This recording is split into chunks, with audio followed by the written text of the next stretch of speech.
Okay, sounds All right. great. So if you are ready, in Ready. 3, 2, 1. Hi, everyone. Welcome to Sandy K Nutrition, Health and Lifestyle Queen. Today with me, I have a special guest. For over 30 years, Dr. Bill Rawls has dedicated his life to medicine. When a health crisis in his early 40s abruptly changed his quality of life, he faced the limitations of modern medicine and began to explore the vast possibilities of alternative treatments. Restoring his health through holistic and herbal therapies inspired him to share his revelations on the importance of cellular wellness. Today, he works to bring life and vitality to others as he helps them establish their own paths to wellness through modern herbology or herbology, I guess, however you want to pronounce it. He founded Vital Plan along with his daughter and serves as medical director. The company provides a science backed system of herbs and key nutrients proven to defend against cellular stress and promote lasting wellness. He is also the author of The Cellular Wellness Solution, an incredible book that illustrates the science backed power of herbs. And today, Dr. Bill and I are going to talk about how to heal and age better naturally in a toxic world. So, with that, welcome, Dr. Bill. Thank you so much for coming. Oh, pleasure. Thank you for having me. Yeah, see, that came naturally, Dr. Bill. It just kind of came out. Okay, So, that works. yeah. So I would love to hear your story because you were a traditionally trained Western medicine physician and you kind of changed course. I did. I actually grew up in a medical family. My grandfather and father were both physicians, and I ended up going that path. But even early on, when I was in medical school, the idea of using heavy medical therapy to treat chronic illness patients was less attractive to me. So I ended up going into obstetrics and gynecology, which dealt with a younger patient population, more proactive about health. And, bringing babies into the world was just really cool. It was a lot of fun. But 30 years ago, that came with this obligation for being on call in the hospital in labor and delivery, 24-hour call every second to third day. And I didn't get much sleep. Most of the time I was on call. A lot of times I didn't get any sleep. And my 30s, I could get away with it, just push through it. But by the end of my 40s, all of that and just general stress and not being able to keep up with good dietary habits and all of those things caught up with me, and my health crashed. But it wasn't just, feeling tired from not getting sleep. I started getting arthritis and heart irregularities and brain fog and just all these whole body symptoms. And the conventional doctors didn't really know how to help me. I did all this testing and had some symptoms of MS. I had some symptoms of various kinds of illness. My gut was a wreck, but nothing that defined a illness that they could really treat. So I ended up with a diagnosis of fibromyalgia, which, if you know that diagnosis, you know about all you're going to get is medications to cover up the symptoms, and Yeah. that's it. And so I lived with that for several years, but thinking there's got to be another answer. I can't deal with this. And Lyme disease kept popping up, that might be a possibility. And hey, I grew up playing in the woods. I got tick bites all the time. I couldn't remember a specific tick bite, but it's like that's got to be the answer, and kept working at it until I could find a positive test, which is what a lot of people do, thinking antibiotics. I can take antibiotics and then I'll be well. I just need that positive test. And I did, and the antibiotics actually made me sicker and better. And several rounds of antibiotics, same thing happened every time. And I finally started looking at alternatives and started asking that question, what was driving my symptoms and why did I become ill in the first place? And obviously, sleep was an issue and stress and all of these things. So I started changing my lifestyle. But that in itself was not enough to restore my health. By then, I had had to stop doing obstetrics and I was doing just a primary care practice that didn't require that same kind of night call. But, I still was struggling and finally came upon this herbal protocol that came out in 2005 in a book called Healing Lyme. And I embraced this herbal protocol out of desperation and frankly with low expectations because everything that I had been taught was, yeah, herbs are okay, they're pretty safe, but they're not very powerful. And my health started getting better. And in 3 months, I was functional again. And it took me about 5 years to completely eradicate all the symptoms and get my life back. But I did. And it was through a totally different pathway than the conventional system. And that's been 15 years ago. I've been taking herbs continually ever since. I'm 66 now. My health is very good, and I've enjoyed, top level health for a decade. And so during that decade, it's been sorting out what's going on here, what's happening, why did I have that response, and helping other people find that pathway because it is so radically different than what people are ending up with in the conventional medical system. So that's really fascinating that you were able to turn things around with your own wellness, with your own health. And I think the big thing here is the trajectory that you were on is not uncommon for so many people. That's true. Everybody has a story. Everybody that's in this business, I know you have a story. Everyone has a story that propelled them to say, yeah, I'm not getting quite everything that I need. Let's go a little bit deeper here. And yeah, takes you to interesting places for sure.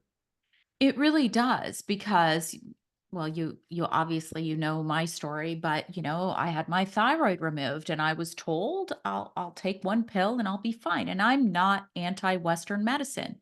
They did their part. But then I had to change things in my life and it was never just one thing.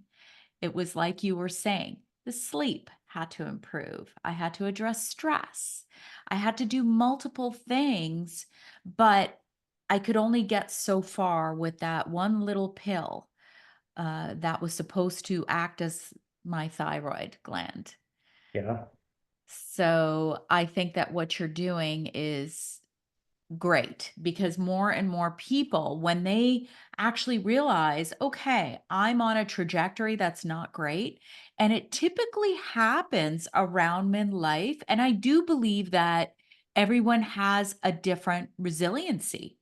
So maybe, maybe I wouldn't have even lasted until 30 if I did the role that you were doing in obstetrics. You know what I'm saying? We all have a different I guess you could say size a bucket on when we're going to overflow and start to have Right. symptoms. Yeah. Yeah. And and it is different for different people. My partners who were the same age or older than I was, they were taking the call that I was, and they didn't have that. And the difference was that I've come to appreciate that my brain has always been hyper alert. And that's a good thing because in a way, because I think a lot. I like to think through things, but my brain is always active. And when I was on call, if someone isn't was in labor or there was some problem in the hospital, I didn't sleep. My mind was on their problem. Mm, And my partners, they would go and crash and, someone would have to drag them out of the bed just in time to get the baby, that sort of thing. That wasn't me. I was awake. I was ready, wow. and yeah, so it's just different chemistry for different people. And that sleep deprivation was the thing that caught up with me. But when you ask that question, what causes it, no matter what the problem, whether it's thyroid cancer or anything else, those things don't just happen randomly. I mean, our medical system seems to have this idea that it just falls out of the sky and hits you and you're unlucky. Sorry about that. But it's not true. Everything, absolutely everything has a cause. And some of some of the pleasure of what I do, or at least satisfaction of what I do, is kind of sorting through that with people and figuring out what those underlying causes were that initiated things, so you can learn to live better in that particular situation. Yeah, I love that you said that because I'm sitting here, you guys, talking to an obstetrical physician who delivered babies back in the day. And that is, by the way, where I can surmise now where all my issues began. Just like what you said, I didn't get thyroid cancer in a day. Right. And I can recall being that new mom with a husband that traveled almost weekly. I had a baby, I had a toddler, I had a trauma birth. I was recovering from that childbirth. I didn't sleep. The baby didn't sleep. It was 8 months of all of this going on. I didn't have enough breast milk to nurse my baby. And so there were multiple things happening with me, but the symptoms were dismissed even way back then. Yep. Yep. And symptoms are really important because that's your body telling you something's going on. Interestingly, I've been through a lot of phases in my practice, and one of those phases was doing a lot of labs, which a lot of physicians do, and a lot of different providers are doing all these spectrums of labs. Yes. And what I found is the more that I talked to the person, the more that I understood, the more that I could really sort through it, the fewer labs I needed, because what I would find is their body was telling them what they needed to know all along. And it's really as simple as that. I love that you said that too, because I've been recording it's almost like I'm a big believer that sometimes things will come to you for a reason.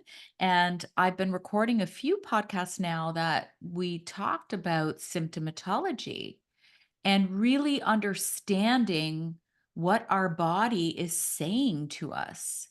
And I love that you said that because there are a lot of people in this industry who say, do this test and that test and that test without really getting to know their patients and Yeah. understanding why and what kind of a person, just like you, my brain doesn't shut off that easily.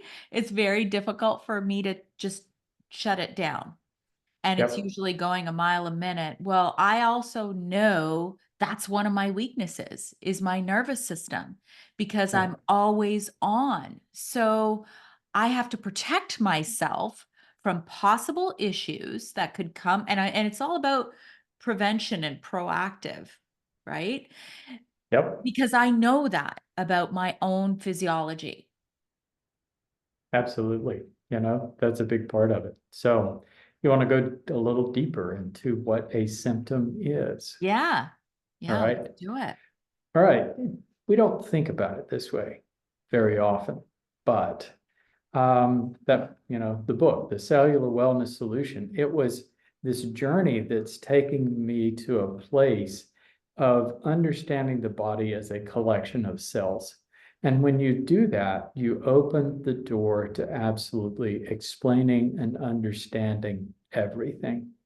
So our body is a collection, it's a complex collection of cells, but each one of our cells is an independently functioning unit. They're like biological machines, and every cell has a job. So some cells fire brain impulses, some cells work together to help our heart beat, some cells produce thyroid hormone, other cells produce adrenal hormone.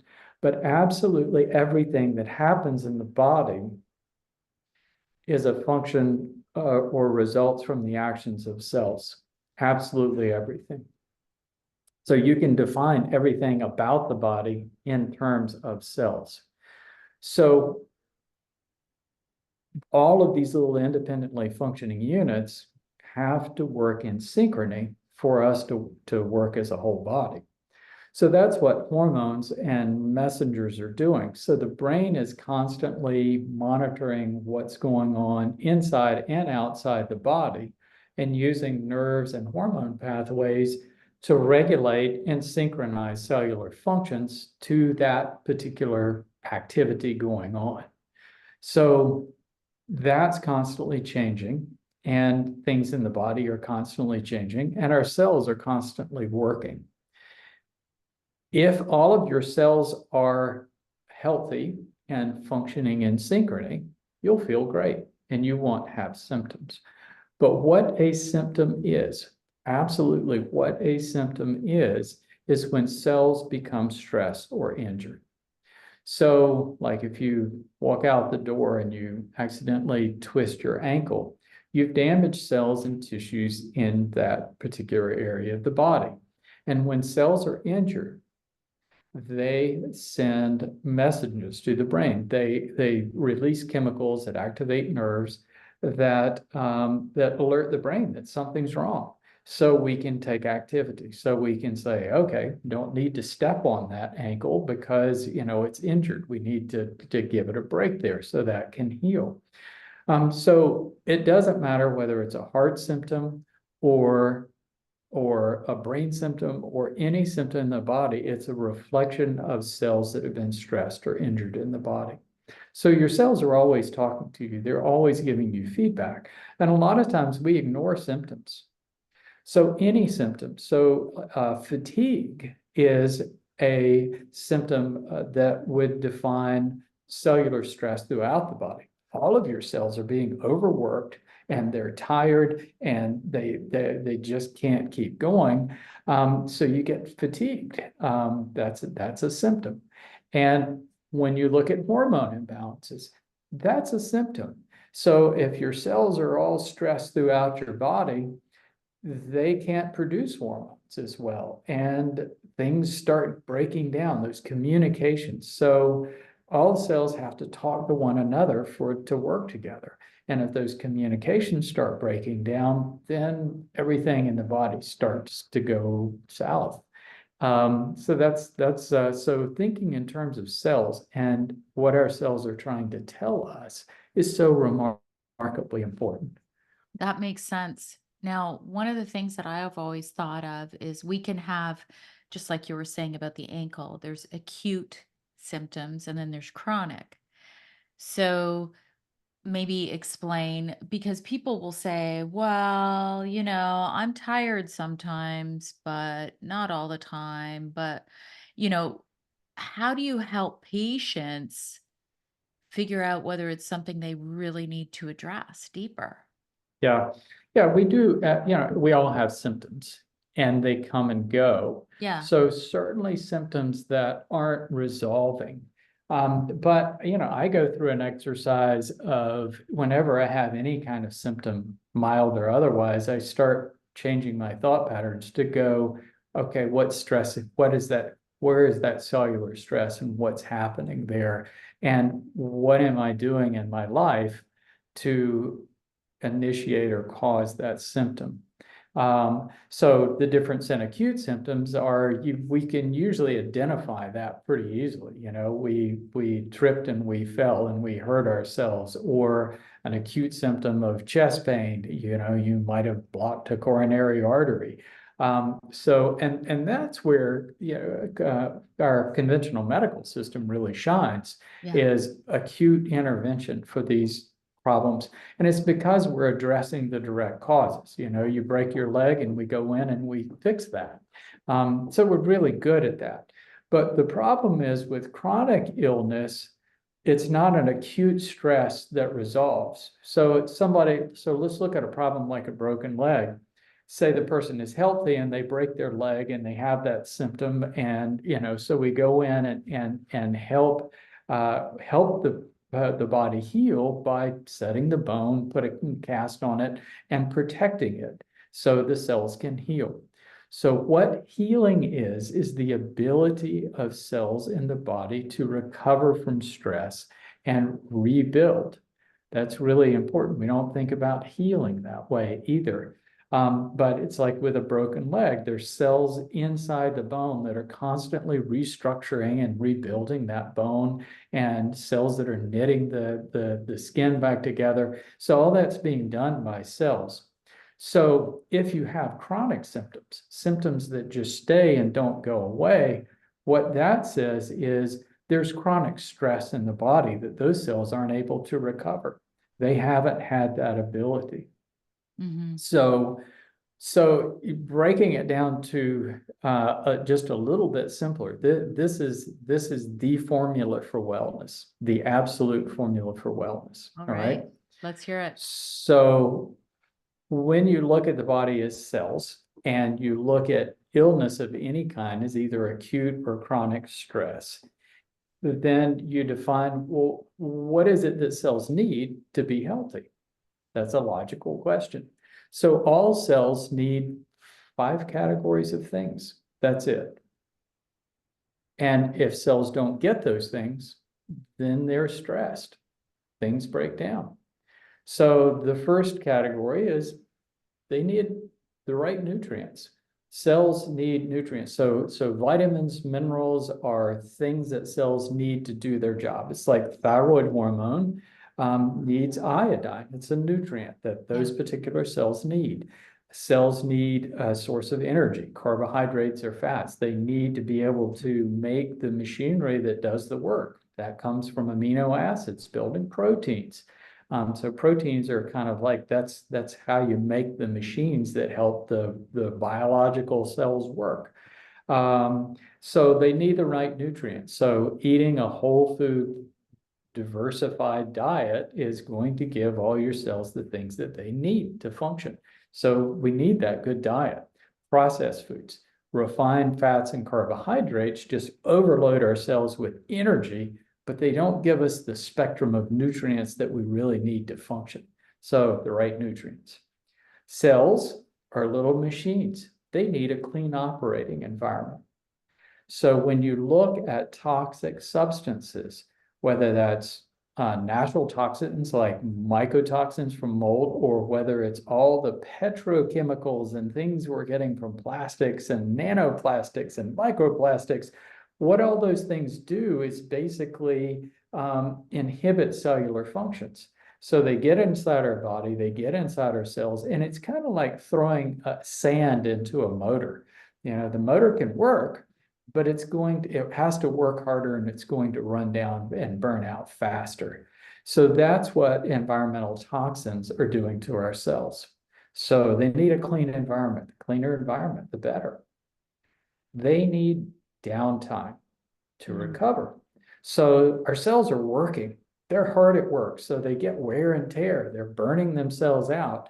But the cool thing about our cells compared to your cell phone or your car is our cells can repair themselves. Using a process called autophagy, they rebuild constantly.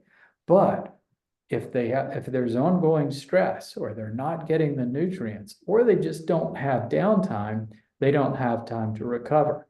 Now, some cells, like our heart cells, have to recover in between beats. So that's why, our heart cells, they really have a rough time with things because they're constantly working. But most of our other cells, they recover when we're asleep. Mm-hmm. So that 8 hours of sleep is so vital for our cells to be able to recover. So like my situation, 3 or 4 hours of sleep, I was starting the next day with cells that hadn't recovered from the day before. So they were automatically compromised. There's no doubt I was fatigued. All my cells were stressed. So that's number 3. Number 4 is they need good blood flow. And that comes from physical activity. So just moving increases blood flow that flushes the spaces of our cells, delivers oxygen and nutrients, but carries away waste. So if we're sedentary, they're not getting that. And in that same category, I put physical stresses like trauma, those kinds of things. But then there's finally the last category is microbes. And when you look at microbes, most of us think about things that we get acutely that make us sick. But the issue is there are things coming into our system all the time. And we have this idea that we get sick, we have symptoms, cold symptoms, whatever kinds of symptoms. The symptoms are clear, the microbe's gone. But where my research has carried me is that isn't what happens.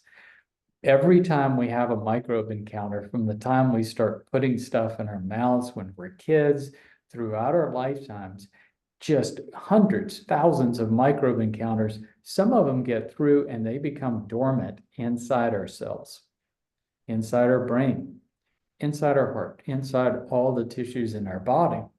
And they can become dormant inside cells, just waiting.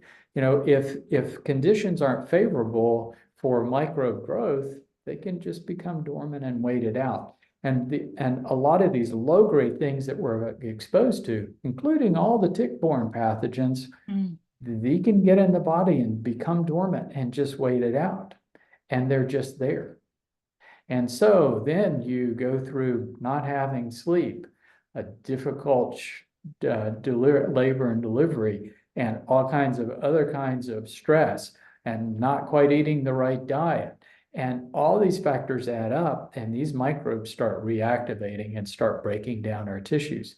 And that's what every single chronic illness is. You can trace every single chronic illness to that scenario. Pick anyone. We could do it with thyroid cancer. We could do it with absolutely everything. I am quite convinced there's a microbe factor in every single cancer. Oh, that's fascinating. Mm. But, I've heard something similar to this whole theory with things like what was that? It's mononucleosis. When you see teenagers, they used to call it the kissing disease. And then that's Yep. Epstein-Barr, right? Epstein-Barr virus, that is So one. Right yeah, now, because it can be dormant for a long time and then yep, reactivate later in adulthood, correct? yep, that's with it. But here you're talking about one microbe that we've gotten to know very, very well. Yes, yes. What I'm realizing is we're just scratching the surface with what we know and can test for. And every month, every year, new microbes come out that we find. But these are all low-grade pathogens that don't cause acute illness in most people. So the majority of people, if you didn't have mononucleosis, you picked up Epstein-Barr virus when you were a child. And it was probably just one of those runny noses that you went through. But guess what? You picked up a lot of other viruses, and you picked up Mycoplasma pneumoniae and Chlamydia pneumoniae. And it's not uncommon. I mean, most people end up with a tick bite or an insect bite every time some of these things enter your system. So we have a handful of things that we define as pathogens from tick-borne microbes. They found that one species of tick carries over 237 different families of bacteria. Wow. And we don't know most of what most of them do. But most of these things are low-grade pathogens. They have a low potential to cause severe acute illness, but they can become stuck basically in your system. So there were a couple of studies, one done in Toronto that had made a suggestion that we all have a microbiome of the brain. We have hundreds of species of bacteria that are in our brains, probably dormant in healthy people. And they come from our gut, they come from our sinuses, they come from our teeth. And so our bloodstream is actually more like a freeway than a sterile space. And this is constantly going on in our lives. So a state of wellness is a state of healthy cells and dormant microbes. A state of illness is reactivated microbes that microbes start breaking down tissues.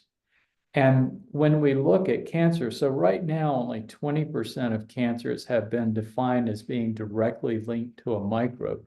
But I think that's probably going to rise just because you look at the mechanisms of what's going on. that, so it's a difference in unregulated and regulated growth. So our cells have regulated growth. You only can fit so many cells in a heart or so many cells in a liver. So whenever you replace cells, it's a controlled growth. When it becomes unregulated, that's what cancer is. It just keeps growing in an unregulated fashion. Well, all bacteria, all microbes, viruses, everything else have an unregulated growth pattern, which means that when as long as there's food present and conditions are just right, they just keep growing at the expense of all life around them. So they have the same growth pattern as cancer. And I actually found one study where they were able to take cells that were eukaryotic cells, the complex cells like ours, and they found that whenever they stressed the cells and introduced a certain kind of bacteria, it formed cancer every time. And the bacteria was actually inserting its gene for unregulated growth into the cell. So you have to ask, well, why would these microbes do that? Why would they want to create cells that grow in an unregulated fashion? Well, my theory is to make food. And they've actually found Borrelia, the microbe of Lyme disease, and they found that many tumors actually have a microbiome of different microbes that live within the cancer cells. And think about it. The purpose of a microbe is to grow more, it is to grow, and they need food to do that. And our body is food, but that's, it's regulated growth. What if they could make it unregulated and just get all the food they want? Interesting theory, eh? It is, because if you create that perfect environment for them to proliferate and grow. Exactly. Right? So that's very fascinating, actually, because even still, this is kind of going deep, but you hear a lot about immunotherapy for cancer treatments, right? For Yeah. more, and I know people who have both benefited, and I also know people who that was their demise and they lost their lives. So it's like Sure. one way or the other. And it's like, I guess it's it's almost like you're trying to find something that's no longer going to feed them. Yep.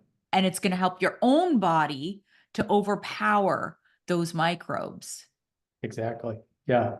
So, but again, I think that's the pathway to all wellness, is looking at that cellular model and going, all right, let's keep healthy cells. Let's feed ourselves correctly. Let's get a clean environment. Let's get enough sleep. Let's get out and exercise. Those simple, basic things are so critical to cellular health. And let's do some things to protect our microbes.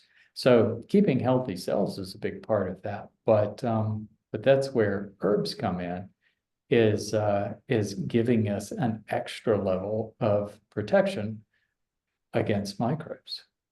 Well, I take a lot of herbs, different ones for different reasons, because I'm a big believer that they do help. Now, I have to ask you this before I get into that, but where do genetics fit in to all of this? Yeah, it is an interesting question, and that's one that I struggled with too. Yeah. And what I would say is this. I've used this analogy before. Genetics are the hand that life deals you, but how you play that hand matters. And what I mean by that is, what our genes do is define how our cells tolerate certain stress factors, right? So I used the example earlier that, I have a very active brain, so I didn't sleep when I had any kind of obligation, where my partners could just sleep much more easily. And so they tolerated that thing better. And that's part of my genetic makeup. Some people tolerate certain toxic substances better than others. Certain people tolerate a higher level of carbohydrate better than other. If your ancestors over the past 10,000 years have eaten a lot of grain, then you're going to tolerate a little higher level of carbohydrate than a group of people such as Native Americans who were never exposed to grains and carbohydrates at the level that we have. So genes define how we tolerate stress. But they, except in just certain exceptions, they don't actually cause disease. I mean, and not to say that, we all pick up some bad genes through life. Our genetic makeup is basically a history of everything that we've been exposed to, everything our ancestors were exposed to. We have immunity against most microbes we're exposed to because our greatest ancestors were exposed to those same microbes. So we have built-in immunity that comes through our genes. So a lot of things. So you can think of your genes as a history of everything that humans have been exposed to, and your select ancestors, the stress factors they were exposed to, they built in information into your genes of how to manage certain kinds of stress factors, which foods are best for you, when you should go to sleep at night and wake up. So all of this is built into your genes. What our genes don't protect us from is all the petrochemicals and everything else we're exposed to, because humans have never been exposed to that stuff. And it's like certain microbes. Ebola is really bad because humans have never been exposed to it. So there's nothing built into our genes to help us tolerate that. But even if you have a bad mutation like the BRCA genes, CA genes, the BRCA genes, if you have that, your risk of ovarian or breast cancer can be as high as 40%. So the question I always ask then is, okay, that means that 60% of the people with those genes don't get those cancers, right? Right. So what that says is, even in those people that have this what we would define as a bad gene, 60% of it is environmental factors. Yeah. So it's never just genes, or it's rarely just genes. So how you go about life, the choices that you make, truly matter more than just your genes. Yeah, actually, even to add to that, I interviewed someone, he's a pharmacologist, and we were talking about the BRCA gene, and we were talking about the message it sent to the world when you've got celebrities who are getting double mastectomies just because of that gene. Right. For that reason only, not because they found a lump, not because of anything else except for that gene. So it really, what you just said really drills down that point that 60% will never get breast cancer. And they don't happen to be, they don't happen to be exposed to those particular risk factors. We don't know what the risk factors are specifically, but we do know that it's in that 5 categories. All right. I mean, take any illness and take it down to the cellular level. And that's what I do when I talk to people through a consult. I'm looking often back to their birth or sometimes before, and looking at, what has their diet been like? What is their environment like? What's their history of sleep and stress, and what kind of person, how do they tolerate that? What kind of physical activity they do? And we don't always know which microbes they've been exposed to, just because we're not talking about just Epstein-Barr here. We're talking about literally hundreds, possibly even thousands of things. They've given it a name called the dormant blood and tissue microbiome. And it's really, the research is pretty fascinating. But you can get an idea, did this person have a history of tick bites? Did they travel to other countries where they might have been exposed to things that that their system really wasn't prepared for, you know? So you put together this story of why the illness occurred, and you get a pretty good idea of what happened. And that helps open that door of what do you do about this, you know? Yeah.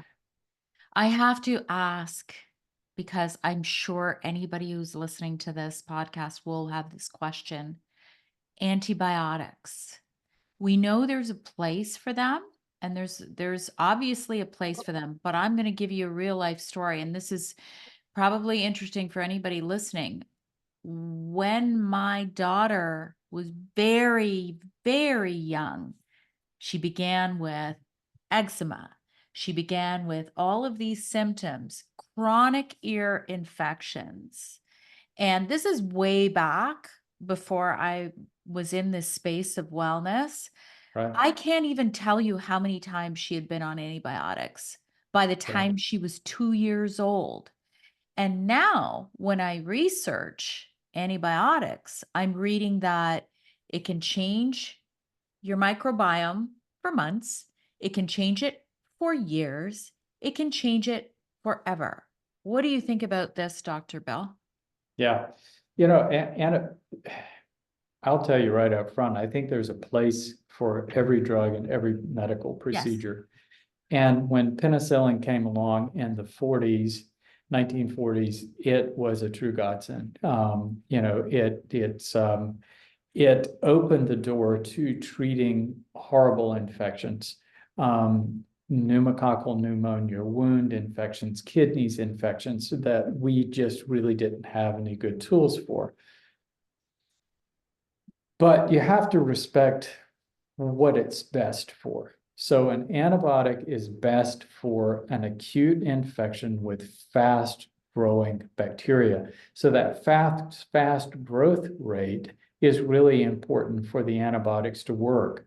And the antibiotics don't ever completely clear the infection. Basically, what we're doing with an antibiotic is we're knocking down the numbers of that very, very aggressive bacteria like a pneumococcal pneumonia down enough that the immune system can overcome and win the war. Basically, that's what we're doing. But we're hitting all the other bacteria in the body too. So, you know, we think about immune system, but we actually have 4 levels of microbe defense. So our first level of defense is barriers, our skin, our sinuses, our gums, those physical barriers, and the lining of our gut, you know, keeps food and bacteria confined. And so physical barriers, but some get through and, you know, they get to the bloodstream, and the immune system is a backup plan. It's there to pick up all these things that are trickling or invading into the bloodstream.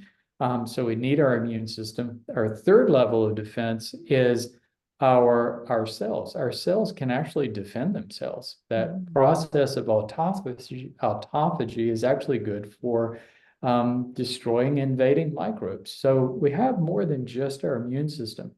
Our fourth level of defense, this is really important, is our normal flora in our gut and on our skin. So these are bacteria that we've got a mutually beneficial relationship with, that they secrete substances that suppress pathogens, and we let them hang out. Yeah. We don't get rid of them because they help us. Are they our friends? No, they're just wanting more of the food for themselves, so they want to suppress the competition, but it works for us. So when you take an antibiotic, you're killing the fast-growing bacteria the most, but you're also affecting your normal flora. And so within 10 days of taking an antibiotic, you start doing 2 things. One is you start suppressing your normal flora. And the second is you start selecting out antibiotic resistant pathogens in the gut, on the skin, everywhere in the body. So you keep using that antibiotic over and over again, and sooner or later, you're going to suppress your normal flora enough and you're going to groom enough of the antibiotic resistant pathogens that you're going to have a serious issue on your hands. And so antibiotic resistance has occurred to all antibiotics. We dramatically overuse antibiotics. A lot of that is in the livestock industry. And but we do it in people too. And the problem is that antibiotics aren't cost effective for pharmaceutical companies to produce. Takes a lot of money to bring a new drug to market. So they're focusing on drugs for chronic illness that people take for a lifetime just to suppress the chronic illness. Antibiotics, people only take short term. So there was a proliferation of new antibiotics between the 40s and the 1980s. But after that, they realized that these things weren't cost effective. They weren't making money on it. So there have not been any significant new antibiotics produced since the 1980s. And that's pretty scary because there are things that we really do need them for, but we tend to utilize them for things that we don't, or that we could manage other ways. Yeah, I think it's kind of funny because I was actually looking back at old photographs, and there's my daughter with cotton balls in her ears because even back then, this is going back to 2006, 2007, something like that. Back then I was like, oh, I don't think this is a good idea for her to keep going on these antibiotics. And I didn't even know anything that much back then, but I had found some herbs and they were in an oil, a carrier oil that I could drop into her ear. And I started using that, and I actually was using the antibiotics less because Yep. it was helping mitigate and Yeah. rebalance what was causing that ear infection repeatedly. So Exactly. it's a good time to talk about some herbs, don't you think, Okay. Dr. Bill? Well, I'm going to tag on to antibiotics to say that even in children, there is a place for antibiotic use, and it is tough for the pediatricians. I have sympathy there because if somebody really needs an antibiotic and you don't give it to them, then they could be in serious trouble. Sure. An example is my great-grandfather, who practiced late 1800s and early 1900s. He was a physician also. Died at age 50 of complications of rheumatic fever from heart. And that's because at some point he had a bad strep throat, and that strep throat dispersed in his body and became dormant and reactivated, and caused damage to his heart that actually took his life. And that used to be really, really common. So that was one of the things that we were suddenly able to treat with penicillin, was really bad strep throats, and we could prevent a lot of associated illnesses with that. So it is a tough thing, but there are other ways that we could manage it. And that's the fascinating thing about herbs. So it doesn't really matter which herb you're talking about. All herbs have antimicrobial properties. And this is true of any living organism. All living organisms, even bacteria like our normal flora, have to defend themselves against Yes. bacteria and other microbes. So when we look at our medicinal mushrooms like reishi and others, and lion's mane, or our various different herbs, they all have antimicrobial properties, every single one of them. And some of them have very good antimicrobial properties. Most of them, it's like an acute pneumonia. I'm going to treat the person with antibiotics because that's targeted and it's very specific for those fast-growing bacteria. But all these just kind of chronic conditions that people get, like chronic Lyme disease, herbs are a better solution. And here's why. When you look at an herb, and this is true of any herb, when you take that plant, you're pulling the plant's defense system. It's so plants defend themselves with chemicals. We have a cellular immune system. Plants use a chemical immune system. And those chemicals, it's a spectrum of hundreds and hundreds of chemicals that are in the plant built to defend the cells, protect the plant cells against microbes. And so when we take this, we're taking a system. It's not like a chemical, a single chemical like an antibiotic. It's this spectrum of all of these chemicals we call phytochemicals. And so it's a system that has a certain amount of intelligence to it. And this is really fascinating. And I found this out just by luck, but I've actually been able to find studies documenting it. When you take an herb, the antimicrobial properties of the herb are specific for pathogens, but do not harm our normal flora. And it's because plants, they have normal flora and they want to take care of their normal flora too. Yeah. So you can take an herb. That's why I've been able to take herbs for 15 years. And I've actually found that herbs work better than probiotics for balancing the gut flora because they suppress pathogens in the gut, but not our normal flora. So all herbs don't have great antimicrobial properties, but all herbs have some. So it kind of depends on the plant's environment. So if you look at the plant's native environment, it's like if you have something, a plant from the Amazon, like cat's claw that we use in Lyme disease. That's a plant that has a warm, moist environment, a lot of microbe stress there. So it's a really good antimicrobial.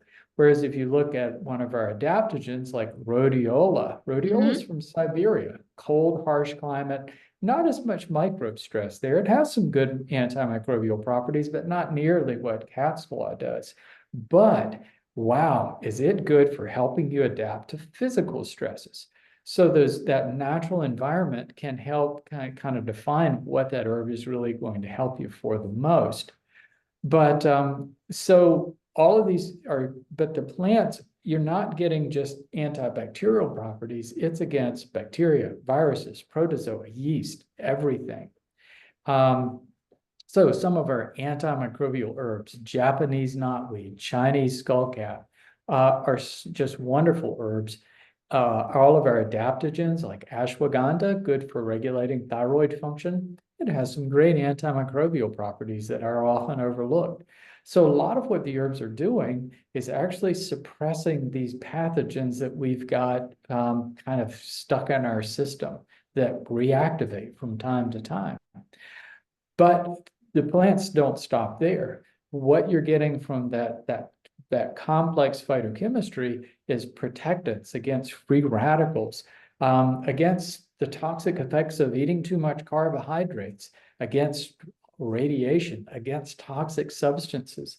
And not only that, the plants also have the effect of balancing our hormones, because part of that chemistry from the plant is chemicals that the plant is using to regulate its cellular functions. So when we take them, it's helping us regulate our cellular functions.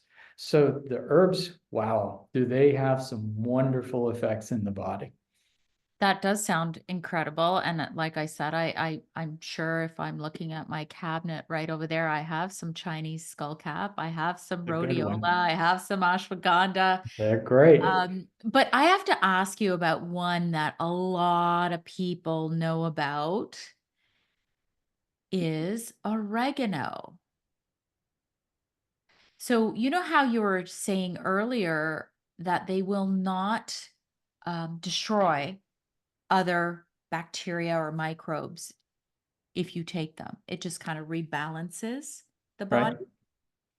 Right. And I would love to hear your take on oregano, because I've read so many different things. I've read that oregano, if you take it over a long period of time, it can change maybe the bacteria in your gut. Maybe it can't. It's great for killing off certain viruses. I would love to hear your take on it. What a perfect example to Yeah. talk about the difference between an herb and an essential oil. Really is a Oh, nice, see, that's I a totally messed perfect it up. example. Okay. Okay. I So totally messed it up. Good. you hear about herbs and you hear about essential oils, right? So there's a difference between the two, and here's the difference, all right? So when we talk about a preparation that we define as an herb, what we're getting is mainly aqueous and some of the fat chemicals. We're typically extracting it with water and alcohol. So what we're getting is the phytochemistry that the plant is using to protect its cells and regulate its functions, all right? Okay. So if you take oregano leaf and you do it as a water alcohol, then you get mainly those chemicals that the plant is using to protect itself, protect its cells, regulate cellular functions. So that's an aspect of that plant. So what an essential oil is something different. All right. So essential oils are fat soluble chemicals called terpenoids, and they're volatile. They're small, fatty, light chemicals that are volatile into the air. So if you have the oil, it'll evaporate into the air pretty quickly. So what the plant is doing with that is it's deterring insects. So essential oils are actually pretty toxic to cells. So the plant actually puts these in little bubbles called vacuoles, and it walls them off in the leaf and the stems of the plant. And it protects its cells from these chemicals because they're pretty noxious. So an insect comes along and goes chomp, chomp, chomp on the leaf, and it releases these volatile chemicals that are toxic to the insect, and it chases the insect away. So that's what we're getting with an essential oil, is we're getting these more noxious terpene compounds. And it's variable. It's like so we're big, we're a lot bigger than an insect, so they're not quite as toxic to us, but some are pretty toxic. So some things like tea tree oil, you can put that on your skin, or you could put that in your ears. You could use it in your mouth. Neem is a pretty good one. So they're not quite as toxic as maybe clove or cassia, which will actually burn your skin because they're so toxic. But you have to respect that essential oils are going to have a more toxic effect on cells. And they do have strong antibacterial properties. So something like, so when you look at oregano, most people, I mean, you can, take oregano and put it in your food and it's fine. And you're getting mostly the oil, the herbal compounds there. Yes, like when But I'm if when I'm if you cooking when I'm cooking like my Italian dishes, I always right. add oregano as a spice. Right. So you're getting the whole plant there. So you're not getting a high concentration of these terpenoid compounds that are a bit toxic. All right. Okay. So, but when you get an oregano oil in a capsule and take it, you're getting the pure essential oil, just the terpene compounds. And that it's a great antimicrobial. You can certainly use it for Lyme disease or a lot of other things, but over time, it's going to have a stronger toxic effect on your bacteria as a whole and the tissues and your intestinal tissues. So that's what's going on there. So yeah, so essential oils are really great, but you have to give them more caution because there's a higher potential that they can harm you. That's why we don't really use very many essential oils internally at all, because they can be really toxic to your cells and to your microbiome. You have to be careful with them. I'm so glad you clarified that, because in this world of wellness, you have some, I'm going to say, misinformation out there that, Yeah. these oils can cure everything. And I've seen it, and I'm not going to name companies or anything, but I'm like, no, they can't. just in terms of resonance, I proceed with caution, even when I'm diffusing, because one thing I have known and researched is that, I have a dog, and when I'm diffusing certain oils, I could see that my dog does not like the scent. And I've Yeah. actually researched that it can be toxic for some animals, like certain oils. Yes. Yes, yeah, especially, oils like clove, you have to be really, really careful with them. But again, there's a range of everything. As far as dental products, using toothpaste with a small amount of neem or tea tree oil in them, yeah, that's probably a pretty good practice. So but you have to just respect their potential to be a little bit more toxic than your herbs. Now, most of your herbs, they're pretty safe. But even there's a spectrum, I mean, there are definitely herbs with drug-like properties or Yeah. more harmful properties. I tend to stay away from those herbs. I like herbs that are mainly protecting my cells, don't have drug-like properties. And so I'm taking them to enhance cellular health, protect myself from chronic illnesses, from diseases. And there's no doubt, taking herbs for 15 years, I'm much more resilient than I've ever been. Now I'm 66, I'm aging, but it's still my overall health, I would say in some ways is better than when I was in my 30s because, I wasn't eating a good diet. I had GI issues and I just ignored those symptoms and you just push through it, and I just don't have to deal with that stuff anymore. And it's just life is better. Yeah. No, and I are there herbs that help to induce autophagy? There are, right? Yeah, all of They them. all do. Yeah, I actually found a study. I put it in the book that all the herbs that I talk about in the book actually were great for promoting autophagy. So, and autophagy is really important. That's how cells rebuild themselves. Really important to notice that. But that's also how cells expel, they use that same process to expel invasive microbes. So promoting autophagy, keeping your cells healthy, really important.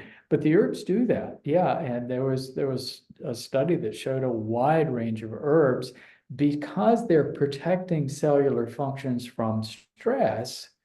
They're actually allowing cells to do that housekeeping that they need to do that keeps them healthy.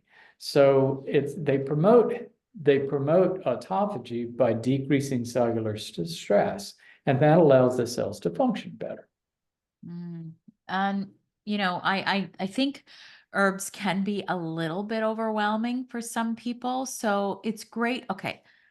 Of course, I'm going to say get the book, Oh, but thank you. this is Dr. Rawls's book, and it's amazing. But for somebody who's new, somebody who's not in the space of wellness, how do we get started? Um, yeah, I always tell people to just get a basic assortment of herbs. I mean, there's so many great herbs out there. When you look at all of the different plants that grow around the world, I mean, wherever you live, there are beneficial plants around you. But the getting out and harvest them and figuring out which ones are okay and processing them yourselves is really challenging. So living in a world where we have good quality herbal extracts, standardized extracts from herbs, makes it a lot easier to embrace them. And start with a handful of things. And that's what I've tried to do in the book is help people understand how they work and start them out with a handful of basic things. So like on a daily basis, I take rhodiola, that's a favorite of mine. I take Me too. turmeric. So there's some things that are just kind of average good cell protecting herbs. And then I reserve some of the stronger antimicrobial herbs like Japanese knotweed and Chinese skullcap and some of the others for, if I'm under stress, if I've come down with like a viral infection, those kinds of things, then I kind of save those for those specific occasions. But they're exceptionally good for people, for anybody overcoming any kind of chronic illness, that just that helps with that reactivation, suppress those reactivated microbes and put them back in their box. Mhm. So I think it's really important. But then we do have some herbs that, if you're looking for a particular effect from herbs, like if you want to take something that has a calming effect, then it's the phytochemicals, it's the plants using that for some reason. So like we know that passion flower is really good for helping us calm us down. So it's that plant is using signaling neurotransmitters that are very similar to what we use in our brain. So when we take that plant, we're getting the benefit of those things. Ashwagandha, we mentioned that one, and it has chemicals that are very much like our adrenal and other hormones that affect our hypothalamus. So it has this balancing or calming effect on the hypothalamus, which works down to the thyroid and the adrenals and ovaries or testes. So it works in that whole system. That range. But what I did with the book, tried to do in the book, is just give people a primer of how to think about these herbs from the point of view of how they're protecting cells, and give them some basic ones to start with. Yeah. And then I guess there's always going to be, you need to have a basic understanding of them. Like, for example, if you're taking turmeric or curcumin, isn't curcumin the active ingredient within turmeric? Is that right? Yeah, yeah. People tend to think in that way that if there's just an active ingredient. No, they're all very active. Yes, yes. But curcumin is one phytochemical in turmeric. And what we do in our medical science is it's kind of like, okay, we can't patent that herb. Let's see if we can pull out a chemical to patent it. So most of our drugs are coming from plants. Yeah. But interestingly, most of our drugs are coming from plants that are not the medicinal herbs that I'm talking about. They're coming from plants that we would probably define as poisons, because we're looking for things that have a very targeted, specific effect. We want to poison a reaction in the body so that symptom stops. And antibiotics, we're pulling a chemical. So all of your antibiotics come originally from a natural source. So it's either comes from a bacteria, a plant, or a fungus. And what we do is we pull that chemical from that thing so that we can patent it and potentiate it to make it a really potent substance. But it's been proven over and over that if you pull one chemical, the rest of the plant still works. So if you take all the curcumin out of turmeric, it still is a great anti-inflammatory. It still Mhm. does basically all the same things. But if you put that chemical back in it, it works even a little bit better.